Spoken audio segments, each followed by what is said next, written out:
Selamat malam. Bentar ya, nunggu Pak Dokter dulu. Nih.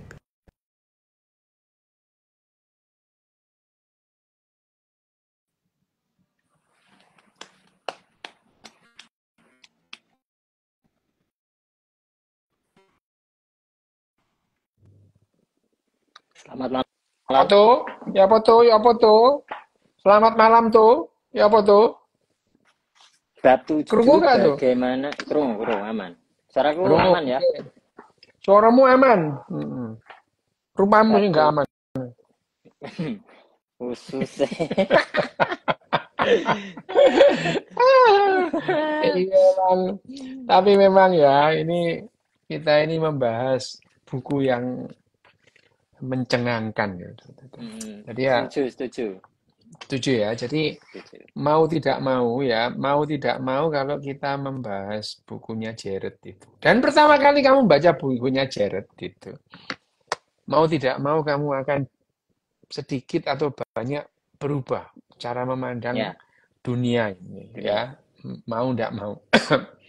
Jared Diamond membahas itu selalu dramatis, selalu dramatis. Sama dengan judul bab yang kita bahas ini, Hmm. membuat kacang almond. Kok iso lo membuat kacang Nah, almond? kenapa kacang Bab, almond lho? Dok, kok ora iya ora ya, melinjo apa piye? nah ya itu. Kalau kamu menyebut melinjo itu yang kita sebut dengan genetum genemon ya. Genetum genemon itu Oke. adalah melinjo. Kalau melinjo itu sudah jelas. Kalau kita belajar dulu SMA, Gnetum gnemon, kacang melinjo gitu ya. Hmm. Kacang melinjo, ngomongnya kacang Ya, melinjo. ya. Melinjo itu disebut kacang, kacang melinjo, kacangan.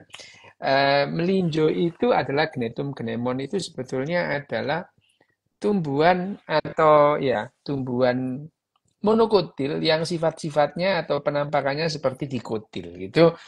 Nah, tapi Oke.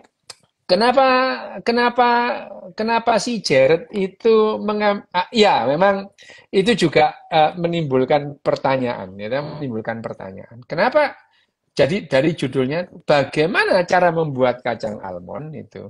Hmm. Tapi ya karena sudah membaca buku-bukunya Jared sebelumnya gitu ya. Buku-bukunya Jared sebelumnya beberapa ya.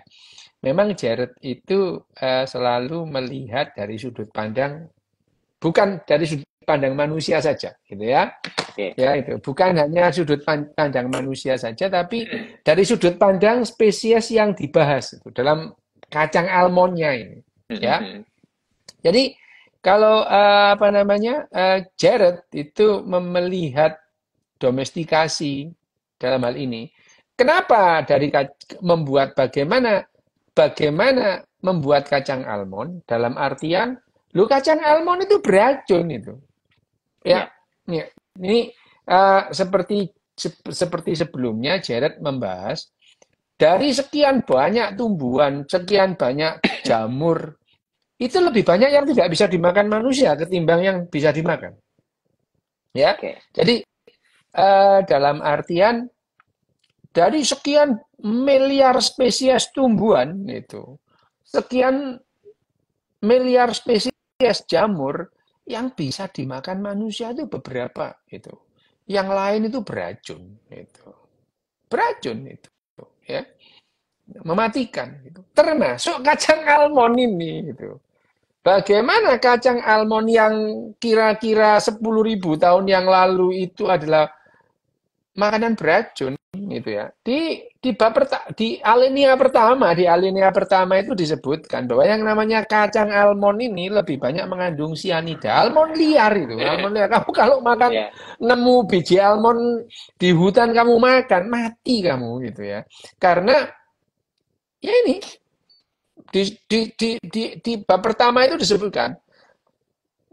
Coba ya, Gunakan tuh kalau kamu baca buat itu gas nasi digunakan juga ya kan katanya. jadi ini khas di alinea pertama itu si siapanya Jared itu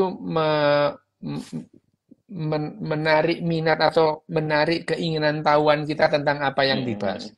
ya gitu ya, bahkan itu ya disebutkan itu penggemar kacang paling fanatik pun tidak akan makan kacang almond liar. Itu Di alinea Iya. pertama itu ya. Ya itu bagaimana itu? Ya, bagaimana Jared itu menggambarkan penggemar kacang yang paling fanatik pun tidak akan makan kacang almond liar gitu.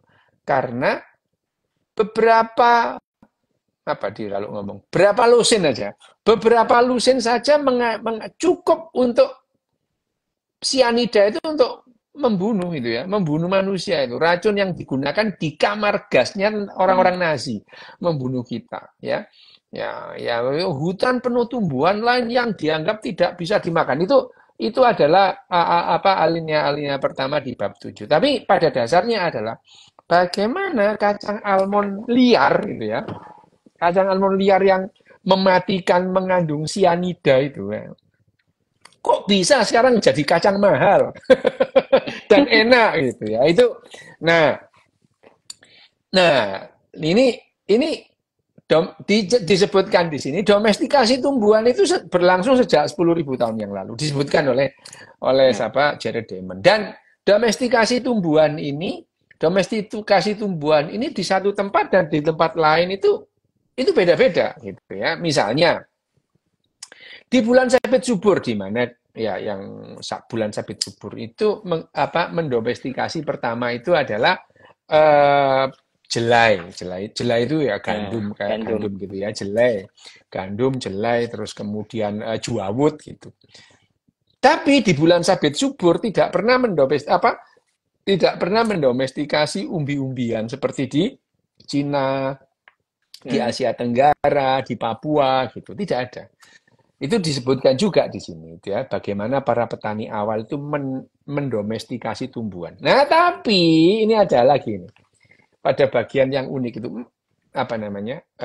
Jared Diamond itu mengatakan ini, mari kita mulai dengan mengamati domestikasi dari sudut pandang tumbuhan, gitu ya. Lucu ini gitu ya. Jadi bagi tumbuhan, manusia itu adalah salah satu di antara ribuan spesies binatang yang mendomestikasi tumbuhan tanpa sengaja. Padahal kalau kita menggunakan istilah domestikasi ini, domestikasi itu berasal dari kata domus, artinya rumah, dirumahkan. Gitu. Bahwa yang namanya kucing dan anjing itu dirumahkan oleh manusia, iya, karena mereka itu awalnya itu liar itu ya, hidup di hutan liar, kemudian dirumahkan oleh manusia. Gitu. Nah, sebetulnya istilah domestikasi di sini nggak cocok gitu. Bahwa yang namanya kucing dan anjing itu didomestikasi oleh manusia, iya. Tapi perkara gandum, terus kemudian padi, juawo, jelai ini, manusia yang didomestikasi oleh padi. Oh iya. Ya, ya, Manusia yang ya. dirumahkan Jadi, jadi istilahnya domestik, ya ini itu ya. Itu. Jadi dalam tanda kutip gitu ya. Jadi bagi tumbuhan, manusia hanya satu di antara spesies hewan yang mendomestikasi. Padahal sebetulnya yang didomestikasi ini, gitu ya. Ya, jadi ya ini. Nah, sebetulnya perkara domestikasi itu manusia ini didomestikasi oleh yang namanya gandum, terus kemudian padi, juawo, jelai, umbi-umbian. Manusia itu dipaksa berdiam di satu tempat, gitu ya. Berdiam di satu tempat. Dia didomestikasi, manusia itu didomestikasi oleh gandum, gitu ya. Didomestikasi oleh padi, gitu. Ya, istilahnya kita mendomestikasi mereka. Maksudnya domestikasi di sini itu adalah untuk kepentingan kita. Jadi ya kepentingan kita. Jadi yang namanya gandum yang tadinya itu ya bangsa Gramine, rumput-rumputan, gitu ya. Rumput, ya. Gramine itu rumput-rumputan itu ya. Jadi Gramine, jadi padi-padian, Gramine, rumput-rumputan. Padi itu juga rumput-rumputan. Gitu. Ya, bangsa rumput, bangsa Gramine. Nah, tentu saja awalnya itu pertanyaannya yang tidak dibahas di buku ini adalah, lah kok bisa rumput itu kok terus kemudian rumput kok bisa kita makan dan kemudian kita kumpulkan menjadi sumber karbohidrat gitu ya gitu. Nah, sebetulnya dari sekian banyak calon-calon makanan yang bisa didomestikasi atau untuk mendomestikasi kita, ya, kita mengambil jadi sumber makanan banyak itu. Di buku ini, di bab ini pun disebutkan salah satunya adalah biji biji bunga matahari gitu ya, biji bunga matahari atau biji pohon oak. Kalau bahasa Indonesianya harusnya terjemahnya ya, Ya, pohon ek. Terjemahnya ek gitu ya. Tapi kenapa kok enggak itu? Karena ya salah satu jenis tumbuhan itu mempunyai keunggulan, salah satunya adalah bisa cepat dipanen gitu ya. Kalau kita menanam pohon oak itu bertahun-tahun. Sementara kalau kita pohon gramine padi atau gandum itu 3 bulan sudah bisa dipanen gitu ya. Itu salah satunya kenapa akhirnya dari kandidat-kandidat yang ada itu kok malah tumbuh-tumbuhan atau spesies yang mirip ya, yang didomestikasi di bulan sabit subur berbeda dengan yang didomestikasi di Cina misalnya ya. Itu domestikasi secara mandiri gitu ya, mandiri mengembangkan di sana. Nah, di Asia Tenggara itu umbi-umbian gitu, tales gitu ya, tales. Sementara di bulan sabit subur nggak pernah itu kepikiran mereka tales itu. Tapi sekali lagi loh ya, yang namanya domestikasi itu tidak terjadi pada 1-2 hari atau 1 tahun 2 tahun itu, ribuan tahun itu ya.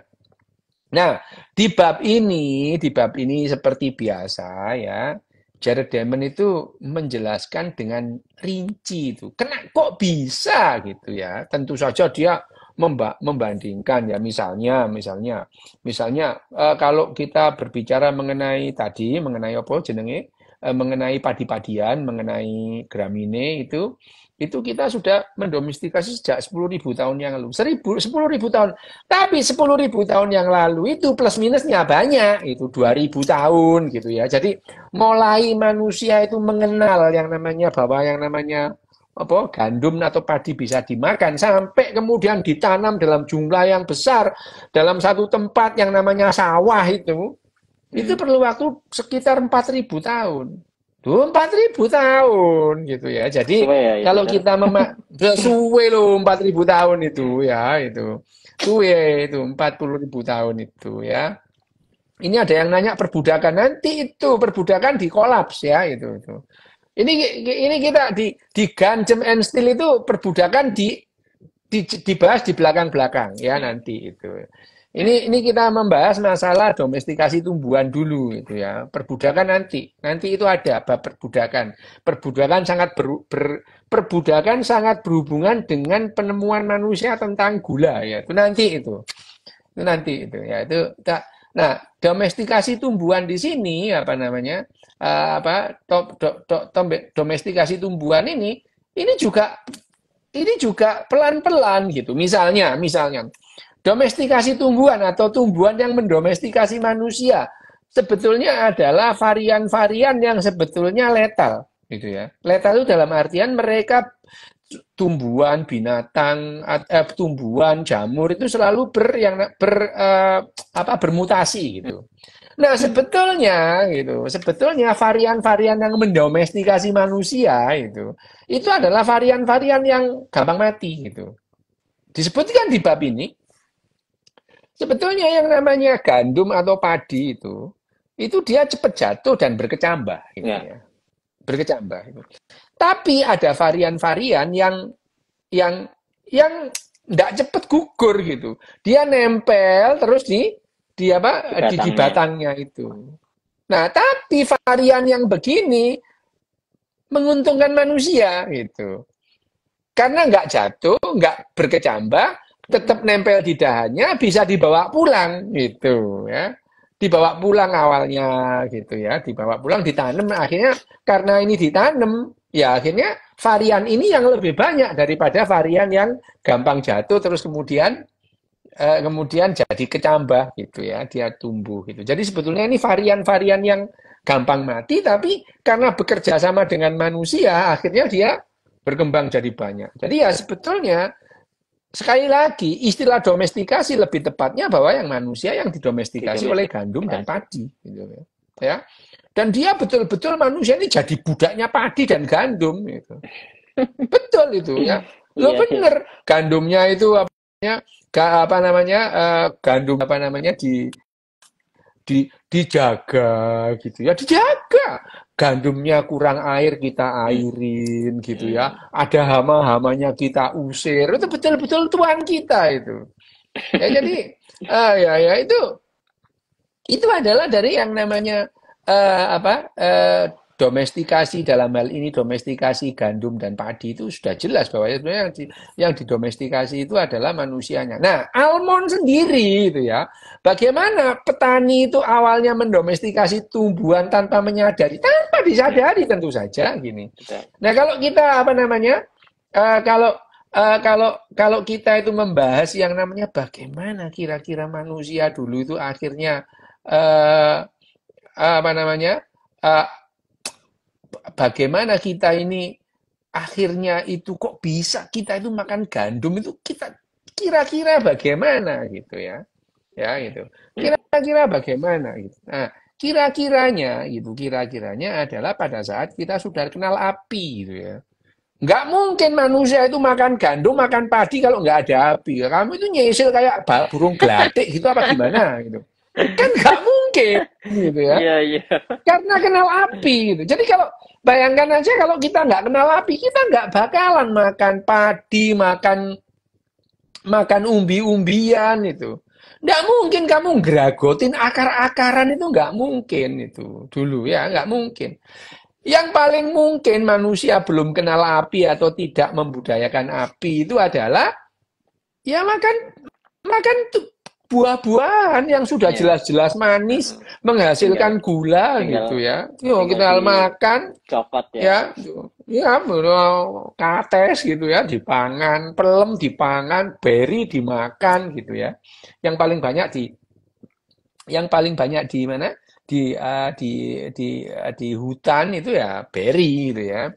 Mulai stroberi, blueberry, macam-macam itu ya. Itu buah beri itu yang paling banyak yang dimakan. Itu penghasil apa namanya?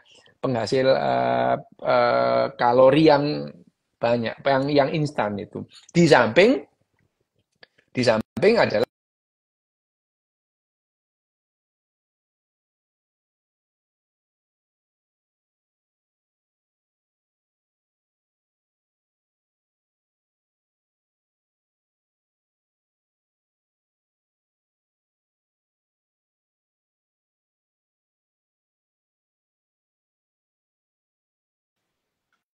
karena makan binatang, otak kita itu jadi seperti ini gitu ya. Makan kerang, makan serangga gitu ya.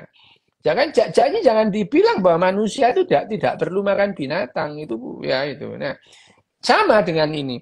Bayangin aja kalau kita tidak kenal api gitu ya. Kita tidak kenal api gitu. Ya. Kita tidak kenal api gitu ya. Tidak kenal api, yang kita makan adalah ya buah-buahan itu ya. Ya buah-buahan itu. Ya buah-buahan itu. Nah, kalau setelah kita kenal api itu. Nah, kenal api terus kemudian coba bayangin ya, bagaimana kira-kira kita kenal yang namanya umbi-umbian dan padi itu bisa dimakan itu. Yang paling mungkin adalah ada kebakaran hutan atau kebakaran hutan. Setelah kebakaran hutan, kamu menemukan beberapa ini tumbuh-tumbuhan, ini misalkan padi, umbi-umbian, yang kebakar. Setelah dibakar, loh ini kok enak kalau dimakan dan bisa dicerna, makan enak gitu ya. Nah, setelah itu kalian mencoba, manusia itu mencoba membakar dengan sengaja yang namanya biji-bijian tadi gitu. Misalkan yang gampang adalah pada saat ada kebakaran gitu, ada genangan air di situ, terus kemudian ada yang namanya padi masuk di genangan air itu. Nah, yang sama dengan direbus gitu ya. Ya, itu. Jadi pada saat ada kebakaran hutan, ada genangan air yang di situ ada apa namanya? ada padi atau gandum, loh ternyata ini kalau direbus enak dimakan gitu. Ya itu, ya sama dengan kebakaran hutan, terus kemudian akar dari pohon-pohon tertentu itu, lah dimakan jadi enak gitu. Nah, setelah beberapa ribuan tahun itu nggak sehari 2 hari gitu ya, ribuan tahun gitu ya, ribuan tahun akhirnya orang memanfaatkan api sama binatang ini kalau terbakar gitu. Ini ya sapi ini kalau terbakar atau kambing atau kijang ini kalau terbakar digigit enak, nggak usah nyokot macam-macam gitu ya. Nah, akhirnya mereka membakar dengan sengaja itu binatang-binatang dan tumbuhan dan akhirnya mereka mencoba mengumpulkan terus kemudian dikumpulkan apa namanya benih-benih apa biji-bijian direbus bareng terus mulai kepikiran kita oh ternyata ini bisa ditanam muncul gitu ya gitu. Nah, setelah yang namanya manusia ini makan dengan menggunakan api itu ngomongnya makin lanyah itu. Ngomongnya makin lanyah itu ya. Kenapa? Ya itu tanpa api tanpa api manusia itu harus mengunyah 8 sampai 10 jam sehari untuk melanjutkan kehidupan itu. Ya itu. Dengan api manusia hanya perlu mengunyah 3 sampai 5 jam. Punya waktu sisa nganggur ngomong ya, ngarang gitu ya itu. Jadilah filsuf gitu ya, itu ngarang gitu ya. Nah, jadi manusia seperti ini itu adalah secara evolusioner ya kenal daging, kenal seafood ya. Jadi dari kajian-kajian genetika itu bahwa otak kita seperti ini itu adalah berkat kerang gitu. Kerang gitu. Jadi ribuan tahun manusia itu. Nah, dan jangan kaget, yang mengumpulkan kerang itu bukan cowok yang gagah-gagahan, sok-sokan berburu gitu, tapi cewek-cewek ya itu. Yang ngumpulin kerang itu. Ya, laki-lakinya sok-sokan gagah-gagahan berburu berhari-hari mulai nggak dapat apa-apa pulang gitu. Gayanya tok aja gitu ya. Nah perempuan-perempuan ini yang ngumpulin serangga, ngumpulin kerang dimakan anak-anaknya. Ini yang betul-betul membuat otaknya manusia itu karena protein yang didapat dari kerang dan serangga itu jadi seperti sekarang gitu ya. Itu jadi ya evolusi dari manusia ini ya karena gara-gara makan binatang. Kalau kamu makan apa namanya? Makan tumbuh-tumbuhan terus ya jadi wedus ya itu. Makan tumbuhan tok itu. Ya itu. Ya itu. Ya itu ini yang apa namanya? Yang disebut sebagai perubahan pertumbuhan kita karena yang namanya evolusi itu ya. Jadi evolusi itu tidak terjadi dalam 1 tahun, 2 tahun, ribuan tahun. Jadi bahkan yang namanya domestikasi itu 4.000 tahun itu. 4.000 tahun domestikasi kira-kira loh. Ini pun kira-kira mungkin lebih lama gitu ya. Dimungkinkan adalah 4 tahun itu waktu yang cukup mendomestikasi apa namanya gandum itu ya. Nah, kalau almond itu kan karena kita sudah kenal caranya mendomestikasi tanpa kita sengaja, maka almond itu sekitar kira-kira 4.000 tahun yang lalu. 4.000 tahun. Bayangin loh ya, dari 10.000 ya, 4.000. Itu lama 6.000 tahun itu ya, lama. Kalau apa namanya ini Dani keluar itu. Kalau ibu menyusui cuma makan sayur-sayuran, yo tadi wedhus. Ngawur ae yo gitu. Makanya itu ya orang-orang yang berdakwah vegan itu. Aku kadang-kadang ya wong-wong iki. Iya tuh itu. Mereka itu kalau yang pendakwah vegan itu, wah itu militannya luar biasa itu.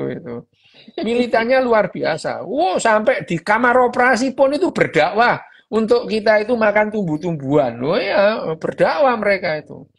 Wah, itu. Kita dulu itu kan nenek moyang kita pemakan tumbuh-tumbuhan, Yogda. Iya, bener itu. Bener itu. Bahkan nenek moyang kita yang lebih dulu makanya belerang gitu. Kamu mau makan belerang gitu itu. Itu. Ya kan nenek moyang kita yang berupa bakteri itu makanya belerang. Nah, jadi yang kita membahas domestikasi itu ya memang kalau apa namanya domestikasi itu berlangsung lama gitu ya. Berlangsung lama gitu. Berlangsung lama. Jadi 4.000 tahun kira-kira proses domestikasi yang namanya domestikasi gandum dan padi gitu itu ya, gandum dan padi gitu. Bayangin aja dulu sebelum kenal api ya nggak mungkin kita nyesil makan makan apa namanya makan biji-bijian ya nggak mungkin kamu bayangin aja kamu kletis nyesil koyo manuk emprit ya nggak mungkin itu ya nggak mungkin itu ya emprit sawah gitu ya itu yang jadi apa pembahasan di bab ini bahwa yang namanya dari sudut pandang tumbuhan, manusia itu ya seperti binatang-binatang lain yang bisa menyebarkan apa namanya, bekerja sama untuk berkembang biaknya tumbuhan gitu. Loh ada loh tumbuhan itu yang berkembang biak atau tumbuh kalau dimakan itu. Dimakan binatang, jadi ee-nya baru tumbuh. Kalau nggak dimakan nggak bisa itu. Apa itu? Ada itu ya. Tumbuhan apa Loh, itu? banyak cambahan itu jadi ya seperti banyak tumbuhan itu yang apa namanya yang hanya bisa tumbuh jadi kecambah kalau dimakan binatang. Terus kemudian ini di bab ini dibahas itu ya. Di bab ini dibahas itu. Dibutuhkan bantuan dari spesies lain gitu ya. Loh lah iya, akhirnya lo kan salak misalkan. Salak itu kalau nggak ada manusia nggak bisa itu. Salak itu, kamu pernah ke kebun salak? Pernah. Salak itu kawin itu dikawinkan manusia, cek gitu itu. Ada tumbuhan yang dikawinkan oleh kupu misalkan ada binatang yang dikawinkan oleh angin itu ada itu.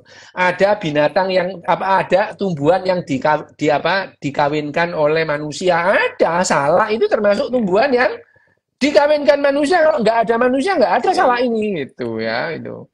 Ya gitu itu adalah cara jadi kehidupan ini bekerja sama gitu. Kehidupan ini bekerja sama. Nah, dalam hal ini bagaimana yang namanya tumbuh-tumbuhan dan manusia itu bekerja sama itu. Tumbuhan yang tadinya itu letal itu varian letal yang gampang mati gara-gara manusia, ini jadi justru ini yang akhirnya adalah yang berkembang biak jadi banyak itu adalah sebetulnya kalau tidak ada manusia ya mati nih gitu ya. Jadi kehidupan ini bekerja sama gitu. Seolah-olah gitu ya, seolah-olah misalnya, seolah-olah kijang itu dimakan oleh dihabisi oleh harimau. Enggak, ini kehidupan ini bekerja sama di dalam satu ekosistem gitu ya. Ya, sama dengan di sini itu. Di sini kalau di sini itu disebutkan bagaimana tumbuh-tumbuhan yang tadinya liar jumlahnya sedikit itu didomestikasi atau mendomestikasi manusia jumlahnya berlimpah gitu ya. Manusianya juga jadi bisa makan gitu ya itu. Juga nambah. Itu ya gitu. Juga nambah gitu. Nah, seperti gayanya khas gayanya si siapa namanya? Gayanya Jared itu di bab ini dia detail itu ya membahas secara genetik gitu ya. Terus kemudian terperinci gitu ya. Di bulan sabit subur tahun sekian di Cina seperti apa gitu. Bahkan dia membuat tabel. Itu ada tabelnya itu. Ada tabelnya. Tabel itu di bulan sabit subur itu padi-padian, rumput-rumputan itu misalkan gandum. Terus kemudian jelai gitu ya. kacang-kacangan atau apa kalau bahasa Indonesianya apa? Polong-polongan ya. Ini kalau di bahasa Indonesia kan Polong-polongan. seharusnya polong-polongan. Itu kacang-kacangan tuh erces, kacang lentil, kacang Arab gitu. Itu di bulan Sabit subur gitu. Terus kemudian di Cina gramine itu tadi padi-padian tadi itu ya. Juawut, padi, itu di Cina itu. Di Cina. Ya. Di Mesoamerika, Amerika Tengah itu jagung gitu ya, jagung gitu. Jadi jangan salah gitu ya. Ayo bakar jagung. Kamu jangan membayangkan yang namanya Gajah Mada itu bakar jagung. Nggak kenal itu. Ya, gitu. Jagung itu dikenal oleh orang Eropa dan Asia setelah Columbus mendarat di Kepulauan Bahama itu ya. Ya jagung itu kemudian dibawa menyebar lah ke Afrika, ke India, terus kemudian ke Asia itu. Kamu jangan membayangkan Ken Arok membakar jagung, nggak mungkin itu, nggak mungkin gitu ya, karena jagung itu dikembangkan di Mesoamerika, Amerika Tengah, terus di Andes. Ya, Andes itu Amerika Selatan gitu. Amerika Selatan itu semacam jagung juga namanya quinoa itu ya. Itu adalah apa namanya gramine, rumput-rumputan itu. Sementara kacang-kacang polongan itu Cina itu kedelai, kacang merah, kacang hijau itu di Cina gitu ya. Kacang hijau itu di Cina gitu ya. Itu di Cina. Sementara kalau di Mesoamerika itu buncis gitu ya. Terus kemudian ya buncis itu ya. Kalau di Andes itu kacang tanah. Loh ya, kacang tanah itu di Andes itu. Ya. Jadi kalau aku alergi kacang itu ya lumrah, bukan orang Amerika gitu ya itu.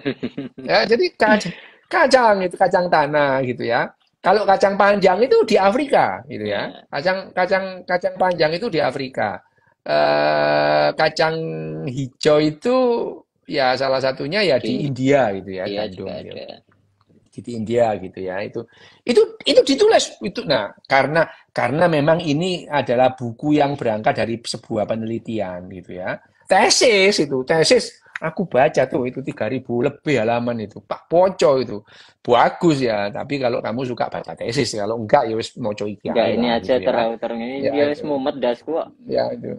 Ya itu makanya gitu ya itu. Jadi di sini tuh dia juga menyebut misalkan selain dia menyebut tanaman yang makan itu dia menyebutkan ini yang untuk tali, untuk tekstil gitu ya, gitu ya. Ya itu. Tali untuk tekstil itu dia misalkan apa namanya kapas tuh. Kapas itu sebetulnya dikembangkan oleh didomestikasi manusia itu untuk kepentingan minyak sebetulnya gitu ya. Oh, oke. Tapi terus kemudian hasilnya adalah serat-serat kapas. Tapi jauh sebelum kapas itu, jauh sebelum menggunakan kapas, manusia itu Homo sapien ini membuat tali atau serat-serat yang dipakai tekstil itu dari ganja. Ganja. Itu ya. Makanya itu reseptor ganja itu di manusia itu banyak gitu. Dan akrab itu tanaman ganja dengan manusia. Tapi di sini cannabis sativa ya yang dipakai hemp itu apa? Seratnya tali rami, tali itu dari hemp ganja itu ya. Jadi ganja itu memang apa namanya sudah lama akrab dengan manusia itu ya itu. Akrab. Jadi sebetulnya kalau ganja itu kita kembali ke kebiasaan nenek moyang kita. Ganja. Nenek moyang kita. Nenek moyang kita itu kanabis. Tapi yang dipakai adalah kanabis sativa gitu ya. Sementara yang dikonsumsi THC-nya itu yang oleh buntut bajing gitu, ekor bajingnya, buntut bajingnya itu kanabis indica. Wah, itu kalau kamu nyedot itu, waduh, enak itu. Ya, itu. Tapi jangan loh ya, itu ilegal, bener itu. Di Indonesia ilegal, jangan mengkonsumsi ganja di Indonesia gitu ya. Itu ilegal. Kalau kamu di Nederland ya nggak apa-apa gitu, Nederland gitu ya. Nah, Nyimeng adalah nenek moyang kita. Pokoknya jangan melanggar hukum, jangan melanggar hukum gitu ya. Jangan melanggar hukum. Ya itu ilegal kalau di Indonesia. Nah, itu jadi ini di ujungnya ini sebelum kita tanya jawab ya. Oke. Seperti biasa gitu ya, seperti biasa.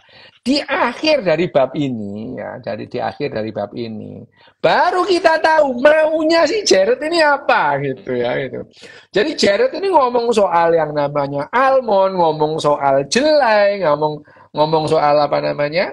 Ngomong soal wes macam-macam. Pada dasarnya dia itu ingin menjelaskan yang namanya seleksi alam itu seperti apa itu. Oke. Ya, seleksi alam. Jadi dia menjelaskan ya ini seleksi alam gitu. Manusia itu diseleksi oleh alam sehingga dia terikat atau apa namanya tergantung dengan yang namanya gandum gitu ya. Tergantung dengan yang namanya padi gitu. Jadi kerjasama antara manusia dan padi itu kerjasama sehingga kita itu sama-sama survive gitu ya. Manusia dengan yang namanya eh, apa umbi-umbian apa namanya bote itu. Nah, Oke. ya benar-benar. Jadi setelah aku ini membaca buku ini, waktu itu aku tuh baru ngeh itu. Kenapa aku ini sangat tergantung sama bote gitu ya. Yang lain-lain itu apa namanya alergi ke bote enggak gitu. Jadi, oh bote itu tak gonang dindi tak bawa kemana-mana. Kalau ada bote itu udahlah aku bawa gitu ya. Kenapa aku demikian terikat sama bote ini ya? Ikatan apa namanya emosional bond ikatan. Jadi aku dan Bote itu punya hubungan emosional yang tinggi gitu ya. Karena ya ini tadi gitu ya, karena Bote itu atau tales-talesan itu di Asia Tenggara itu dikembangkan sejak awal gitu ya. Jadi pada saat orang-orang di bulan sabit subur mendomestikasi mendomestikasi gandum dan jelai, di Cina mendomestikasi padi. Lah, nenek moyangku ini mendomestikasi bote itu ya itu bote. Bote itu apa? Bote itu tales itu loh, tales yang Talesan. kecil-kecil itu, yang tales bukan keladi tikus ya. Kalau keladi tikus itu beracun ya. Ya, tales yang kecil bote itu ya. Karena ya itu ya itu yang namanya karena ya ikatan itu apa namanya? Panggilan jiwa. Panggilan jiwa itu dengan bote. Jadi aku baru paham bahwa oh ya, memang ikatan kita aku kerjasama dengan bote karena ada bote aku hidup, karena ada aku botenya juga laku gitu ya. Botenya laku gitu ya. Itu sama. Sehingga akhirnya bahwa kita bekerja sama untuk supaya saling survive. Nah, di akhir dari bab ini gitu ya, baru tahu bahwa yang namanya yang namanya sama persis yang dilakukan oleh Charles Darwin itu ya. Charles Darwin juga sama. Jadi di bab akhir di alinea terakhir dari bab ini baru tahu itu. Oleh karena itu Darwin loh ya itu jadi apa namanya ya itu jadi akhirnya di alinea terakhir ya di paragraf terakhir dari bab ini dia ngomong oleh karena itu Darwin di bukunya The Origin of Species tidak memulai dengan menjelaskan seleksi alam. Enggak gitu ya, enggak gitu. Baru aku tahu maunya siapa namanya Jared ini ngomong soal macam-macam gitu ya. Jadi sebetulnya seperti Darwin itu di The Origin of Species itu di bab-bab awal itu memang kalau kita baca, coba deh baca The Origin of Species itu ya. Kalau ada ketertarikan itu. Yang namanya Charles Darwin itu justru menjelaskan panjang kali lebar sama dengan luas itu tentang bagaimana tumbuhan dan binatang itu berkembang oleh manusia gitu ya. Oleh manusia itu. Ya jadi memang benar bahwa yang namanya Charles Darwin itu ke Kepulauan Galapagos, terus kemudian menjelaskan bagaimana burung-burung itu berapa namanya, apa namanya, varian-varian burung gitu. Enggak itu. Ya, di bab pertamanya itu justru mengembangkan bagaimana yang namanya dia itu terkejut. Iya, dia ngomong itu. Bagaimana dia itu terkejut gitu ya. Terkejut banget dengan bagaimana manusia itu mengembangkan atau apa namanya? Ya, mengembangkan tumbuhan-tumbuhan domestik, hortikultura ya, hortikultura. Bagaimana dia terkejut dengan bagaimana manusia itu mengembangkan atau keterampilan itu, mengembangkan keterampilan yang hebat sebagai tukang kebun gitu ya. Sehingga karya-karya hortikultura manusia itu bervariasi karena manusia yang sebagai agen seleksi alam itu ya itu. Oke. Yang menyeleksi ini manusia itu. Menyeleksi manusia bagaimana hortikultura atau tumbuhan yang satu itu muncul ditambah yang lain gitu ya. Itu nah baru tahu baru ngeh ya. Oh, maksudnya si Jared ini adalah bagaimana yang namanya seleksi alam itu berkembang. Manusia diseleksi oleh yang namanya tumbuhan ini, tumbuhan didomestikasi dan manusia menseleksi tumbuhan ini, gitu ya, itu. Jadi asas-asas pengembangan tanaman budidaya itu melalui seleksi buatan manusia itu tetap berperan sebagai model asal mula spesies melalui seleksi alam. Jadi seleksi alam yang manusia itu agen seleksi alam dan manusia juga diseleksi oleh alam itu. Kalau dalam bukunya siapa namanya Harari, manusia memahat anjing gitu ya. Memahat, betul-betul memahat. Bagaimana anjing yang 15.000 tahun yang lalu itu sebagai eh, canis lupus, ya, canis lupus itu. Canis lupus. 15.000 tahun yang lalu. Dalam kira-kira waktu 5.000 tahun, mereka menjadi Canis domesticus. Ya.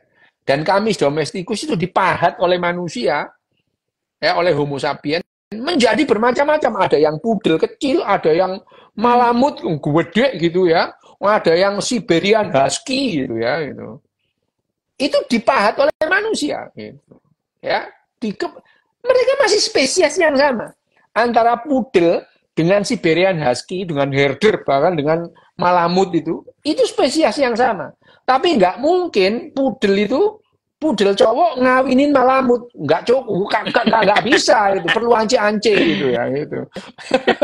Nggak bisa gitu. Iya, iya, iya. Ya.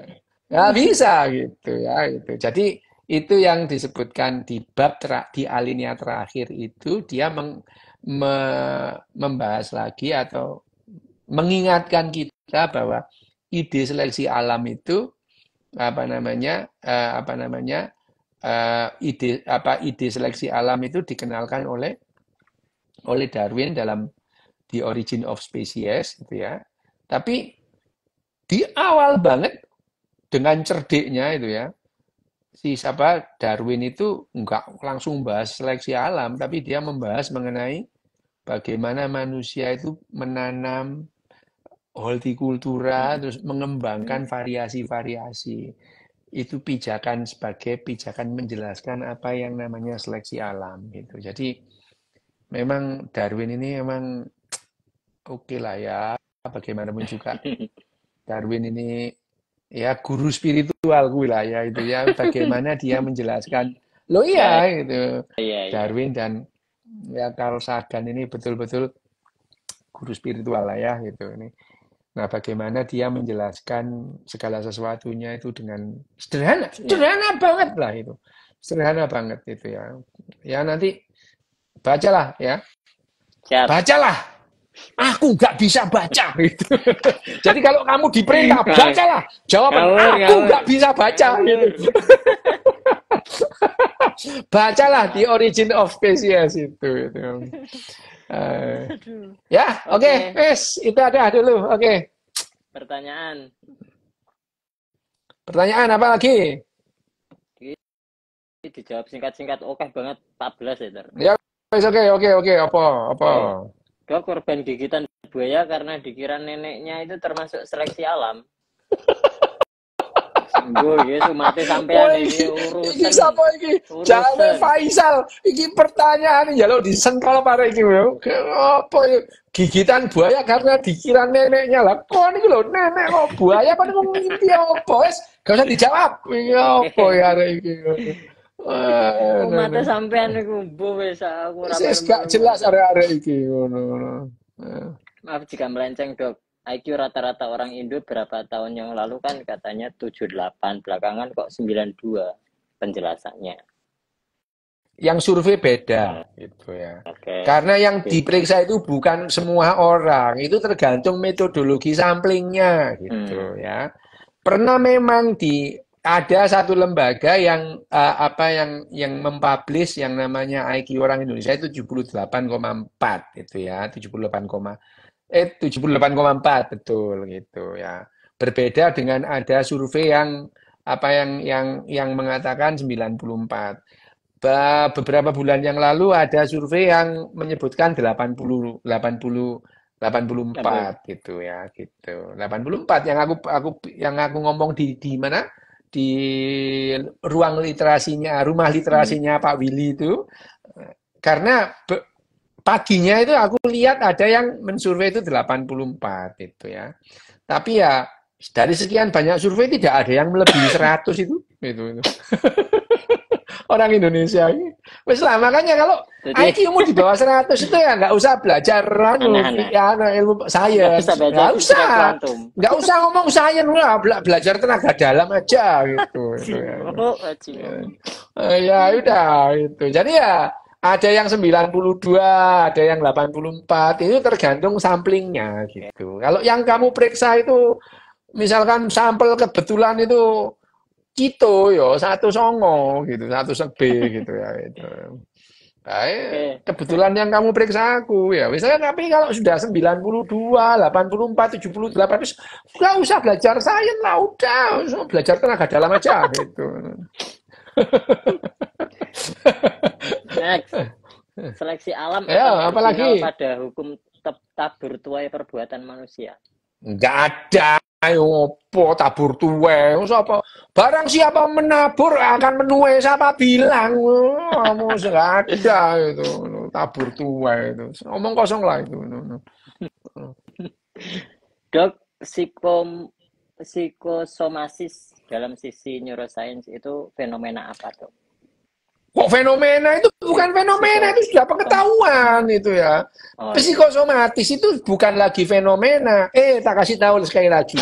Fenomena itu adalah kalau kita melihat sebuah Kejadian. kejadian, kita tidak tahu itu. Kenapa kok demikian gitu. Tapi kalau sudah ketahuan mekanismenya, fenomena itu jadi pengetahuan. Jadi misalkan fenomena petir. Petir itu bukan fenomena. Itu sejak ratusan tahun yang lalu kita tahu petir itu bagaimana terjadinya petir itu gitu ya. Gunung meletus fenomena. Bukan fenomena. Kita sudah tahu gunung itu meletus bagaimana gitu ya. Ini ya fenomena itu pada sesuatu kejadian yang kita tidak bisa menjelaskan apa itu. Nah, Oke. psikosomatis itu bukan fenomena ya. Psikosomatis itu adalah kita sakit yang dipicu atau dikarenakan oleh aktivitas neuron kita. Sariawan misalnya, sariawan itu ada yang merupakan aku dulu gitu tuh.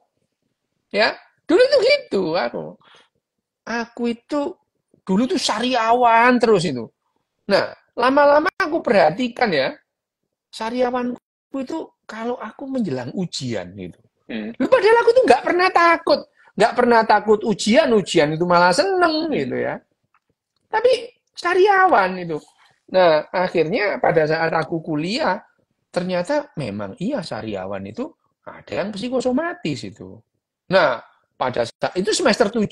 Nah, semester 7 itu pada saat aku mau ujian, aku minum diazepam. Nggak sariawan tuh.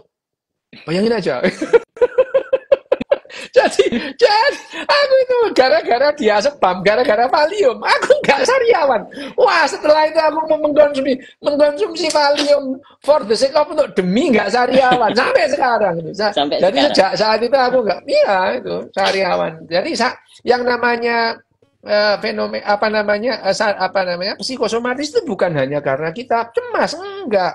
Gembira pun bisa membuat kita psikosomatis Iya, itu ya.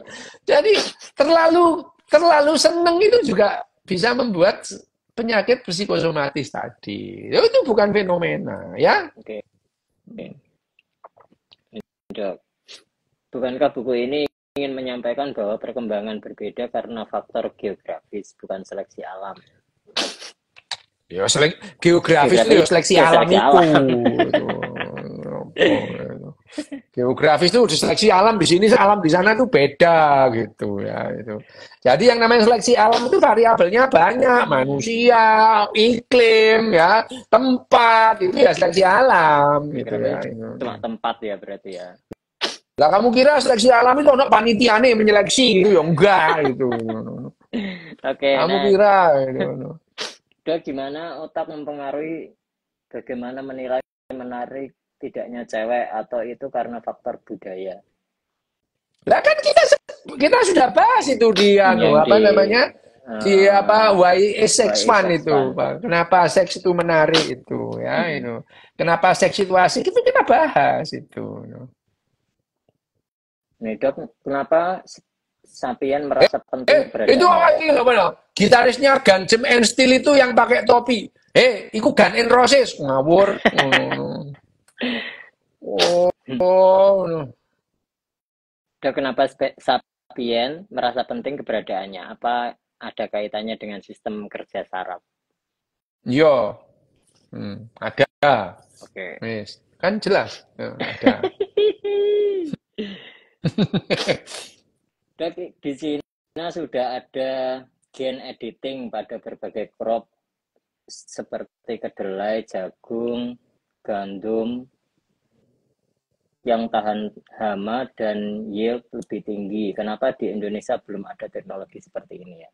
Loh ada, itu ada. Dulu itu Indonesia sudah mengembangkan varietas unggul tahan wereng. Loh itu bukan apa? Itu PUTW, jari semua nggak ada. Oh, jari semua. Indonesia itu dulu tahun 70-an itu sudah mengembangkan varian-varian yang tahan wereng gitu ya. Varietas unggul tahan wereng gitu. Itu loh itu ya sebetulnya ya itu adalah kita mencari yang tahan terhadap wereng. Terus kemudian ada tahun 80-an itu ada penyakit yang ada pada tanaman jeruk itu CPVD namanya, citrus phloem degeneration itu. Nah terus kemudian ada varian-varian yang tahan terhadap kuman-kuman CPVD gitu ya, ada itu, jangan dikira nggak ada Indonesia ini itu. Oke, lanjut Dok, dari dulu pemerintah Indonesia selalu mau swasembada pangan tapi belum bisa terwujud. Apakah Indonesia ini siapa bilang bioteknologi seperti di negara agrikultur lain? Siapa bilang kita itu bukan, kita itu swasembada pangan sudah itu. Yang nggak bisa itu swasembada beras itu. Karena kali nih Cili. Iya, karena kita tidak punya sungai yang seperti orang Vietnam, mereka punya Sungai Mekong seperti orang orang Thailand itu ya itu. Yang kita nggak punya, sama dengan Cina punya Sungai Huanghu gitu, gede gitu. Indonesia nggak cukup, tapi swasembada makan kita itu gitu. Sudah swasembada pangan gitu. Kalau swasembada pangan. Nah kalau kita tetap kepingin makan beras ya mau impor lah gitu ya. Lagi pula sekarang impor dan ekspor tuh nggak relevan. Orang kita hidup sama-sama sebagai manusia kok ya itu. Bengawan Solo, ya nah ini loh tanya kan orang Bengawan Solo. Bengawan Solo itu kalau coba Bengawan Solo itu kecil kamu nggak pernah lihat Sungai Mekong sih gitu ya itu. Kamu pergilah kemana kalau orang yang berantas itu ya. Kalau orang yang pernah tinggal di Kalimantan, lihat sungai Berantas dan Sungai Bengawan Solo itu selokan itu. Selokan itu. Nah. Makanya itu kalau jalan-jalan sono loh ke Kalimantan, lihat yang namanya sungai Sungai Mahakam, Musi itu, wah gede, selat Madura aja kalah lebar gitu ya itu. Tapi kalau di Kalimantan itu ya. Kalau di Kalimantan itu tanahnya tanah gambut, nggak bisa ditanemin, bukan masalah sungainya, tapi tanahnya nggak bisa ditanemin padi gitu, tanahnya gambut gitu. Dok, apakah struktur otak berpengaruh dalam mempelajari bahasa baru? Soalnya aku sulit banget mempelajari bahasa daripada belajar fisika. Ya wes gak usah belajar bahasa, itu nggak penting lah. Belajar apa itu? Kamu itu loh nggak bisa. Iya, orang itu kalau nggak bakat gitaran nggak usah belajar gitar gitu. Ada apa sih itu loh? Dodolan beras. Belajar gitar untuk apa? Dodolan beras loh. Ya bener itu. Nggak bakat bahasa, udah buka warung itu, udah selesai itu. Kamu buka ya kalau kamu buka warteg itu nggak usah bisa bahasa Inggris, nggak perlu itu. Bahaya. No.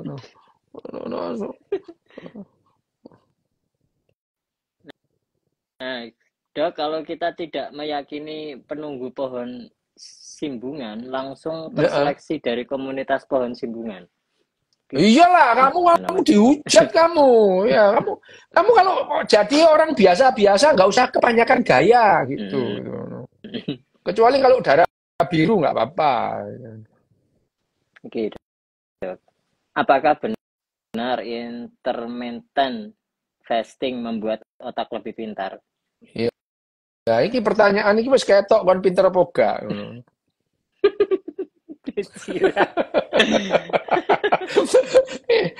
Dari pertanyaannya udah kelihatan gitu. Aduh. Dok, latihan untuk mengatasi ADHD agar bisa fokus gimana? Biar topik buki fokus di Goldman dong. Apa sih ini? Ya wis kapan-kapan itu. Ada bukunya ada bukunya Daniel Goleman yang judulnya Fokus itu. Oh, gitu.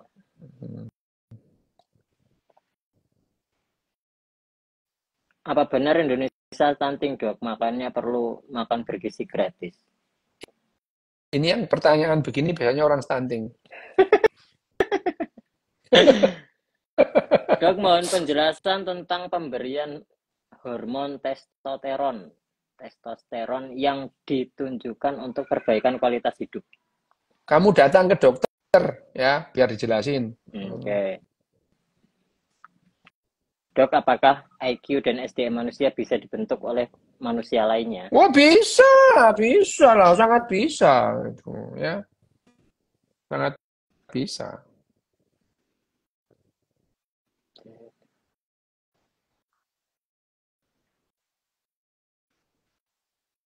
Jadi kalau begitu, bahan makanan pokok untuk orang Asia apa, Dok? Lho ya sak karepmu.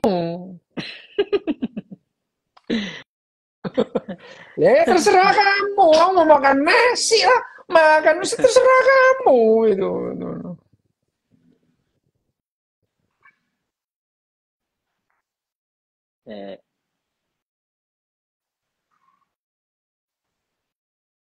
Tuh, wes tuh. 2159 tuh, wes tuh. Satu pertanyaan nih. Dok, podcast Andrew Huberman layak didengarkan dari sisi neuroscience?